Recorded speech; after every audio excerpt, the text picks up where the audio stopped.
Hello friends, मैं सुमित आपका बहुत बहुत स्वागत करता हूं। दोस्तों, मैं माफ़ी चाहता हूं सबसे पहले तो, क्योंकि मैं 2 दिन बाद वीडियोस बना रहा हूं। एक्चुअली क्या है कि मेरा थोड़ा सा गला ख़राब हो गया था। लास्ट वीडियो में मैंने आपको बताया भी था कि थोड़ा सा मौसम की वजह से थोड़ा सा मेरा गला ख़राब हो गया था। इस वजह से देखिए मैं शेप भी ठीक से नहीं कर पाया।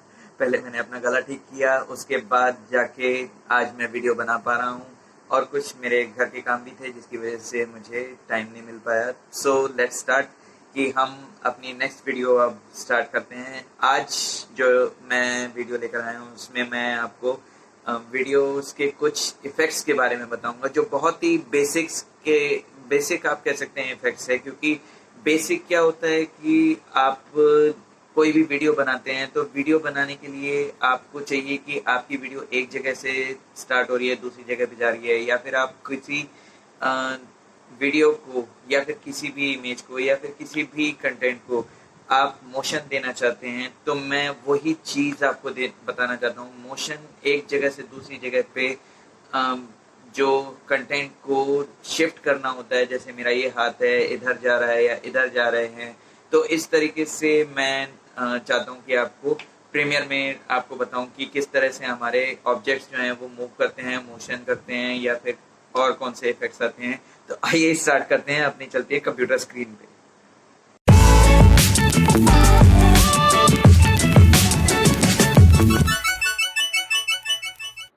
ऑलराइट फ्रेंड्स, हम अपने कंप्यूटर स्क्रीन पे आ गए हैं, जिसमें मैं आपको बताऊंगा कि कैसे हम प्रीमियर प्रो में सेटिंग कर सकते हैं। तो यहाँ पे हम अपने प्रीमियर प्रो मैंने ओपन किया हुआ है, और यहाँ पे मैं आपको पहले ही प्रीवियस ट्यूटोरियल्स में बता चुका हूँ कि हम अपने कैसे सारी सेटिंग्स कर सकते हैं, और यहाँ पे हम कैसे विंडोज़ ले सकते हैं, न्यू सीक्वेंस ले सकते हैं, और प्रोजेक्ट पैनल के बारे में भी मैं आपको पहले ही बता चुका हूँ। अब यहाँ पे दोस्तों मैं एक नई सीक्वेंस ले लेता हूँ Ctrl+N करके, और यहाँ पे मैंने प्रीसेट पहले से ही बना रखे हैं अपने, जो मुझे प्रीसेट चाहिए वीडियोस के।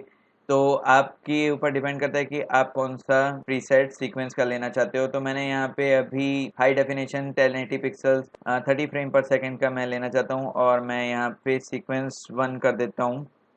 ओके करता हूँ यहाँ पे, तो हमारी सीक्वेंस आ जाएगी। अब देखिए दोस्तों, मैंने यहाँ पे कुछ प्रोजेक्ट पैनल्स में अपनी कुछ इमेजेस रखी हुई हैं, जिनको मैं इंपोर्ट करूँगा, या फिर आप ड्रैग कर सकते हैं और अपनी टाइमलाइन स्टिक पे उसको एनिमेट कर पाएंगे। तो मैं यहाँ पे चारों को एक साथ सेलेक्ट कर लेता हूँ शिफ्ट के साथ, और इनको मैं ड्रैग कर देता हूँ कुछ वीडियो 1 पे।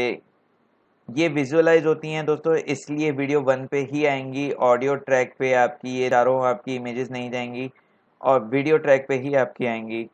अब देखिए दोस्तों, यहाँ पे मैं एक काम करता हूँ कि इसको जूम इन कर लेता हूँ, और यहाँ पे मैं इन तीनों इमेजेस को एक एक करके स्टेयर वाइज ऊपर रख देता हूँ, ताकि मैं एक एक करके इनको एनिमेट कर सकूँ कुछ इस तरह से। अब देखिए वीडियो 3 के ऊपर मैं लेके जाऊँगा तो वीडियो 4 का ट्रैक अपने आप क्रिएट हो जाएगा। अब देखिए दोस्तों, यहाँ पे मैं एक काम करता हूँ कि पहले मैं फर्स्ट इमेज पे आ जाता हूँ जो मुझे एनिमेट करनी है। अब देखिए यहाँ पे इमेज का साइज़ बहुत ज़ूम होके आ रहा है, बहुत बड़ा होके आ रहा है। इसको मुझे छोटा करना है, तो छोटा करने के लिए मैं दोस्तों एक काम करता हूँ, यहाँ पे इस पे सिलेक्ट करता हूँ, और इफ़ेक्ट्स कंट्रोल में मैं आ जाता हूँ।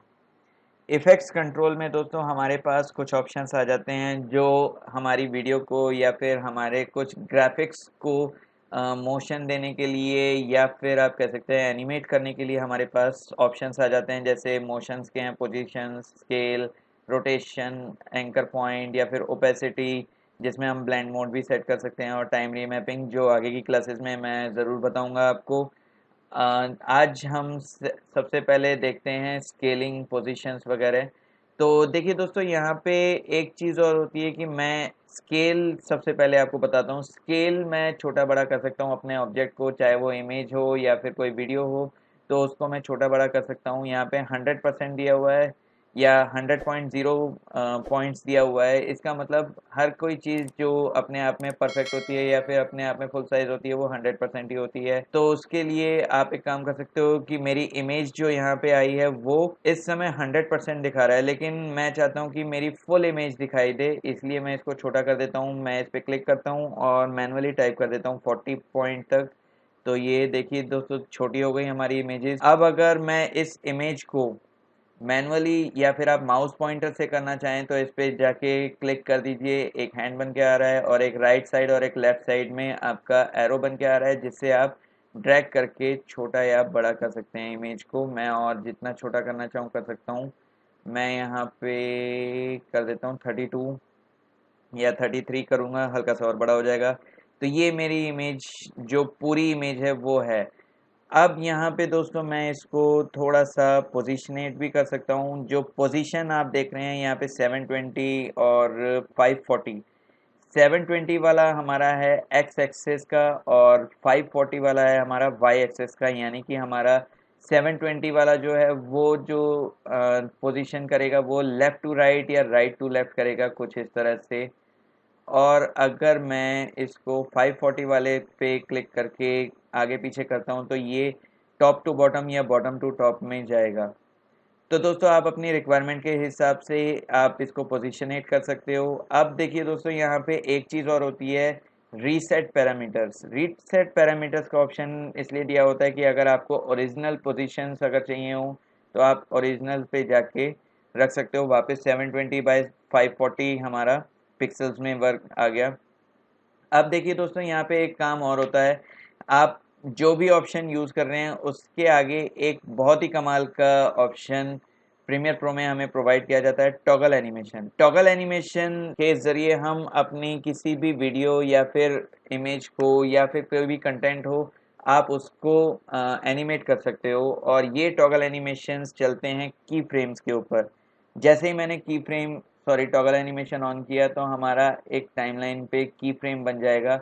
ये इफ़ेक्ट्स कंट्रोल की टाइमलाइन होती है और ये जो हमारी टाइमलाइन होती है वो सीक्वेंस की टाइमलाइन होती है जो जिसमें हम फाइनल एडिटिंग करते हैं। लेकिन ये जो इफ़ेक्ट्स की आप देख सकते हैं टाइमलाइन है वो खाली इफ़ेक्ट्स को कंट्रोल करती है। तो देखिए दोस्तों यहाँ पे जैसे ही मैंने क्लिक किया एक छोटा सा की फ्रेम डायमंड शेप में आपके पास बन के आ गया। और अभी तक आपके पास ये ऑप्शन नहीं आ रहा था, वो भी ऑप्शन आपके पास इनेबल होकर आ गया। अब मैं यहाँ पे टाइमलाइन को थोड़ा सा आगे शिफ्ट कर देता हूँ और यहाँ पे एक और की फ्रेम इस पॉइंट की हेल्प से मैं ऐड कर लेता हूँ। यहाँ पे एक और की फ्रेम आ गया। मैं इन दोनों की फ्रेम्स पे अपनी इमेज को मैं थोड़ा सा एनिमेट कर देना चाहता हूँ। उसके लिए यहाँ पे एक ऑप्शन आया है दोस्तों, गो टू की प्रीवियस की फ्रेम, और एक ऑप्शन आया है गो टू नेक्स्ट की फ्रेम। ये दोस्तों हमारे पास बहुत हेल्पफुल होता है कि हम प्रीवियस की फ्रेम यानी कि इससे पहले जो की फ्रेम है उस पर जंप करके जा सकते हैं एग्जैक्टली मुझे जैसे जाना है यहाँ पे, या फिर इससे नेक्स्ट की फ्रेम पे जाना है तो नेक्स्ट की फ्रेम पे मैं जाके जंप कर सकता हूँ। तो कुछ इस तरह से दोस्तों हम यहाँ पे कंट्रोल कर सकते हैं हमारे इफेक्ट्स को। अब दोस्तों यहाँ पे मैंने ये कंट्रोल कर दिया लेकिन अभी भी ये इफेक्ट जो है वो एनिमेट नहीं होगा। एनिमेट क्यों नहीं होगा? क्योंकि दोस्तों यहाँ पे एक चीज़ है कि मैंने इसमें कोई एनिमेशन नहीं दिया। अगर आप देखें दोनों की फ्रेम्स पे हमारे जो पैरामीटर्स हैं वो सेम ही हैं 720 बाई 540 की, और इस पे भी वही फ्रेम है। अब मैं क्या करता हूँ कि इसमें मैं स्केलिंग बढ़ा देना चाहता हूँ, या फिर स्केलिंग मैं बाद में करूँगा। सबसे पहले पोजीशन करना चाहता हूँ कि मैं इस की फ्रेम पे एक्स एक्सेस का जो की फ्रेम है वो थोड़ा सा बाहर की तरफ निकाल लेता हूँ अपनी इमेज को। यानी कि इमेज एनिमेट होती हुई आएगी बाहर से अंदर की तरफ, लेफ़्ट टू राइट। अब मैं अगर इसको प्ले करूँ तो देखिए ये कुछ इस तरह से इमेज आ जाएगी। ये थोड़ी जल्दी आ रही है तो इसके लिए मैं एक काम करता हूँ, यहाँ पे इस की फ्रेम को थोड़ा सा दूरी पे रख देता हूँ ताकि ये थोड़ा सा लेट आए, कुछ इस तरह से। उसके बाद दोस्तों यहाँ पे जब हम सेकंड इमेज पे आते हैं कुछ इस तरह से, ये देखिए सेकंड इमेज हमारी छोटी है, मुझे इसको कम तो करने की ज़रूरत नहीं पड़ी क्योंकि ये ऑलरेडी अपने 100% स्केल पे है। अब यहाँ पे दोस्तों मैं एक एनिमेशन और करना चाहता हूँ। यहाँ पे मैं स्केल का एनिमेशन कर देना चाहता हूँ। स्केल मैं चाहता हूँ कि ये छोटे से बड़ी होते हुए आए। तो यहाँ पे मैंने एक की फ्रेम लगा दिया और थोड़ा सा मैं इसको आगे करता हूँ। यहाँ पे एक की फ्रेम और ऐड कर देता हूँ और प्रीवियस की फ्रेम पे जाके मैं इसको 100 से 0 कर देता हूँ, कुछ इस तरह से। अब अगर आप प्ले करके देखेंगे स्पेस बार से तो यहाँ से देखिए कि ये छोटी से बड़ी होती हुई आएगी। अब यहाँ पे दोस्तों एक चीज़ का ट्विस्ट है। एक चीज़ का ट्विस्ट ये है कि आप इसी के नीचे देख रहे हैं स्केल विड्थ का ऑप्शन है जो अभी हाईलाइट होके नहीं आ रहा है। और ठीक इसी के नीचे एक और ऑप्शन है यूनिफॉर्म स्केल। यूनिफॉर्म स्केल अगर आपका चेक रहेगा तो आपका स्केल विड्थ जो है वो एक्टिव नहीं होगा और स्केल का ही ऑप्शन आपका एक्टिव होगा, जिससे आपकी जो फोटोग्राफ है वो थोड़ी चारों तरफ से प्रोपोर्शनली बड़ी होती हुई आएगी। मैं प्रीवियस की फ्रेम पे यहाँ पे जाता हूँ और इसको 100 से थोड़ा सा और बड़ा कर लेता हूँ कुछ इस तरह से। तो ये हमारा चारों तरफ से प्रोपोर्शनली बड़ी होती हुई आएगी। अब हम जैसे नेक्स्ट इमेज पे हम जाएंगे तो यहाँ पे आप देखें ये बहुत बड़ी इमेज है, मैं इसको छोटा कर देना चाहता हूँ। इस पे मैं पहले क्लिक करता हूँ, 100% इसका साइज है। मैं एक काम करता हूँ, इसमें से यूनिफॉर्म स्केल को अनचेक कर देता हूँ, तो ये दोनों 100% हैं। अब यहाँ पे मैं अगर इसको विड्थ कम करूँ तो आप देख सकते हैं कि इसकी ये विड्थ कम हो जाएगी, लेकिन ये अच्छा नहीं लगेगा, ये लंबी लंबी सी फोटो हो जाएगी। मुझे हाइट भी इसकी कम करनी पड़ेगी, तो मैं इसको इतना ही रखता हूँ जितने मैंने विड्थ रखी है, 34 पॉइंट तक मैं एंटर कर देता हूँ। तो ये प्रोपोर्शनली हमारी छोटी होती चली जाएगी, लेकिन मैं प्रेफर करता हूँ यूनिफॉर्म स्केल को ही, ताकि मैं एक साथ ही प्रोपोर्शनली सारी जो ऑडियो है या वीडियो है या फिर आपकी इमेज है वो एक साथ ही प्रोपोर्शनली छोटी हो जाए। तो मैं यूनिफॉर्म स्केल को अभी चेक करके रखता हूँ और यहाँ पे 34% तक मैंने इसको छोटा कर दिया है। टॉगल एनिमेशन लगा देता हूँ की फ्रेम और यहाँ पे मैं इसको ड्रैग करके लाता हूँ टाइमलाइन स्टिक को और यहाँ पे मैं 100% कर देता हूँ प्रीवियस की फ्रेम्स पे कुछ इस तरह से। तो ये छोटी होती हुई जाएगी इमेज। अब इस इमेज को भी आप देख लीजिए। नेक्स्ट इमेज पे हम आते हैं, मैं अभी इसको भी 34 कर देता हूँ। तो ये कुछ इस तरह से इमेज है दोस्तों, लेकिन मैं दोस्तों स्केल के बेस पे या पोजीशन के बेस पे इस बार नहीं लाना चाहता। मैं इस बार नेक्स्ट ऑप्शन पे जाता हूँ, रोटेशन। रोटेशन में मैं एक काम कर देता हूँ, पोजीशन का भी इस्तेमाल कर लेता हूँ इसके साथ। तो मैं एक की फ्रेम यहाँ लगा देता हूँ और एक रोटेशन का लगा देता हूँ। मैं चाहता हूँ कि जब ये बाहर से हमारी स्क्रीन के बीच में आए ये इमेज तो रोटेट होते हुए आए। तो उसके लिए मैंने एक काम किया, यहाँ पे टॉगल एनिमेशन के की फ्रेम्स तो लगा दिए। अब मैं यहाँ पे अगर इसको सेंटर में लाता हूँ टाइमलाइन स्टिक को और यहाँ पे मैं इनके की फ्रेम सेट कर देता हूँ कुछ इस तरह से। पहले मैं नेक्स्ट की फ्रेम पे इसको सेट कर देता हूँ रोटेशन।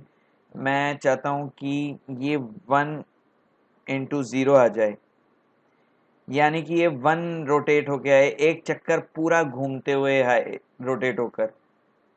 और प्रीवियस की फ्रेम पे जब हम जाते हैं तो यहाँ से मैं एक्स पोजीशन जो है वो बाहर की तरफ रख देता हूँ कुछ इस तरह से। अब अगर मैं प्ले करूँगा तो देखिए दोस्तों ये कुछ इस तरह से रोटेट होते हुए हमारे पास इमेज आ जाएगी। कई वीडियोस में कुछ ऐसे ही टेक्स्ट वगैरह भी आते हैं, आप उनको भी रोटेट कर पाएंगे। आगे मैं टाइटल या टेक्स्ट की क्लासेस भी आपको दूंगा इसमें, जिसमें आप अलग अलग तरीके से टेक्स्ट को कैसे एनिमेट कर पाएंगे वो आप देख सकते हैं।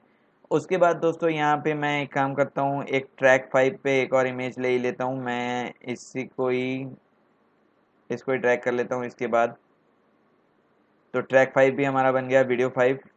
और यहाँ से मैं इसको ले लेता हूँ कुछ, ये यहाँ से ये दूसरी इमेज ले लेता हूँ ये वाली। अब देखिए दोस्तों इस पर क्लिक करूँगा तो इसका भी इफेक्ट्स कंट्रोल आ गया। नेक्स्ट हमारा आता है दोस्तों एंकर पॉइंट। इसकी पहले मैं हाइट कम करना, सॉरी स्केल कम कर देता हूँ। अब यहाँ पे मैं एक काम करना चाहता हूँ, एंकर पॉइंट का यूज़ करना चाहता हूँ। एंकर पॉइंट क्या होता है दोस्तों? एंकर पॉइंट अगर आप देखना चाहते हैं तो यहाँ पे जो आपका मोशन का एक आइकन नज़र आ रहा है इस पे आप क्लिक कर दीजिए while selecting this image. It means आपने अगर ये इमेज को सिलेक्ट किया हुआ है तो आप यहाँ पे मोशन के इस आइकन पे क्लिक करेंगे तो आप देख सकते हैं यहाँ पे कुछ स्केलिंग आ चुकी है। मैं इसको और थोड़ा छोटा कर देता हूँ, मैं 30 के करीब कर देता हूँ ताकि आपको पता चल जाए। स्केलिंग आ गई है, मैं इसको डायरेक्ट भी छोटा बड़ा कर सकता हूँ क्लिक करके यहाँ से चारों तरफ से। अब एंकर पॉइंट की मैं बात कर रहा था दोस्तों। एंकर पॉइंट क्या होता है कि जो हमारा सेंटर का बेस पॉइंट होता है, this is called our anchor point, जिसको आप ग्राफिक्स में देख सकते हो। अगर आप मेरे प्रीवियस चैनल्स के ट्यूटोरियल्स देखो तो उसमें मैंने आपको बता रखा है कि ये सेंटर पॉइंट होता है एंकर पॉइंट, जो कि आप कहीं पे भी मूव कर सकते हो। यहाँ पे भी प्रीमियर प्रो आपको ऑप्शन दे रहा है कि आप इस पॉइंट को कहीं से भी मूव करवा सकते हो, जैसे मैंने यहाँ पे इसको मूव कर दिया। अब अगर मैं इसमें कोई भी रोटेशन या फिर कुछ भी करना चाहूँ तो मैं यहाँ पे एक काम कर सकता हूँ कि जैसे मैंने स्केलिंग करी तो ये स्केलिंग इस पॉइंट पे होगी कुछ इस तरह से स्केलिंग जो है वो इस पॉइंट से निकल के आएगी। और रीसेट मैं कर दूं तो ये 100 हो जाएगा। मैंने इसको 31 के करीब कर दिया। और यहाँ पे एंकर पॉइंट भी मैं इसको थोड़ा सा चेंज कर सकता हूँ। जैसे ही मैं देखिए इस पर क्लिक करता हूँ मोशन पे, अब ये एंकर पॉइंट अगर मैं चेंज करूँगा पोजीशन तो देखिए पोजीशन भी चेंज हो रही है और यहाँ से एंकर पॉइंट भी चेंज होता चला जा रहा है एक्स एंड वाई पोजीशन में। इसमें भी पहले वाला ऑप्शन हमारा एक्स एक्सेस का है और दूसरा ऑप्शन हमारा वाई एक्सेस का है। और यहाँ पे मैं इसको रोटेट करना चाहता हूँ तो मैं इसको यहाँ से कर देना चाहता हूँ कुछ इस पॉइंट पे।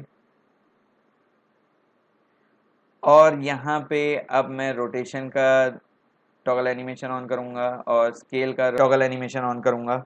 और यहाँ पे मैं इसको ले आता हूँ टाइमलाइन स्टिक को यहाँ और एक और की फ्रेम्स ऐड कर देता हूँ। अब वापस की फ्रेम्स पे जाऊँगा और रोटेशन अगर मैं करता हूँ कुछ इस तरह से,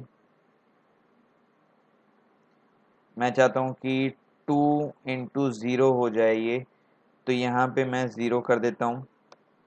यानी कि ये 2 बार रोटेट होके आएगा पूरी तरह और इसका साइज जो है वो 0 से 31 होके आएगा। कुछ इस तरह से ये इमेज यहाँ पे आके सेट हो जाएगी। तो दोस्तों इस तरह से आप पोजीशन, स्केल, रोटेशन और एंकर पॉइंट का यूज़ कर सकते हैं। लास्ट ऑप्शन इसमें आता है एंटी फ्लिकर फिल्टर। ये चीज़ यूज़ होती है दोस्तों, वैसे तो नॉर्मली यूज़ नहीं होती क्योंकि हमारे कैमरे की सेटिंग्स और जो लाइट्स की सेटिंग्स हैं हम पहले से ही सेट कर लेते हैं। बट यहाँ पे अगर मैच नहीं कर पाती कैमरे या फिर लाइट्स की सेटिंग्स तो वो आप एंटी फ्लिकर फिल्टर से यूज़ करके एडजस्ट कर सकते हो। आगे के क्लासेस में मैं बताऊंगा आपको। सो आई होप आपको मोशन समझ में आया हो। नेक्स्ट क्लास में हम बात करते हैं ओपेसिटी की। सो फ्रेंड्स, आपको आई होप समझ में आया हो कि हम मोशन कैसे अपने इफेक्ट्स में डाल सकते हैं और अपने किसी भी इमेज पे या फिर वीडियो पे या फिर ऑडियो पे आप मोशंस डाल सकते हैं। मैं आगे के ट्यूटोरियल्स में आपको एडवांस ट्यूटोरियल्स भी इसके बताऊंगा कि किस तरह से हम इन इफेक्ट्स का यूज़ करके हमारी वीडियो में हम डाल सकते हैं इन इफेक्ट्स को। आई होप आपको आज के ऑप्शन समझ में आए हों। आगे के ट्यूटोरियल्स में हम मिलते हैं। नेक्स्ट में हम ओपेसिटी वगैरह के बारे में बात करेंगे। आज के लिए इतना ही। अगर मेरी वीडियो आपको पसंद आई हो तो प्लीज़ इसे लाइक कीजिए, शेयर कीजिए और मेरे चैनल केटेक ट्यूटोरियल्स को सब्सक्राइब कीजिए ताकि आपको प्रीमियर प्रो वीडियो एडिटिंग वगैरह सब सीखने में हेल्प मिल जाए। और बेल आइकन दबाना मत भूलिएगा ताकि मेरे नए वीडियोस के नोटिफिकेशंस जल्द से जल्द आपके डिवाइस पे सबसे पहले आपको मिल जाएं। आज के लिए इतना ही। Thank you.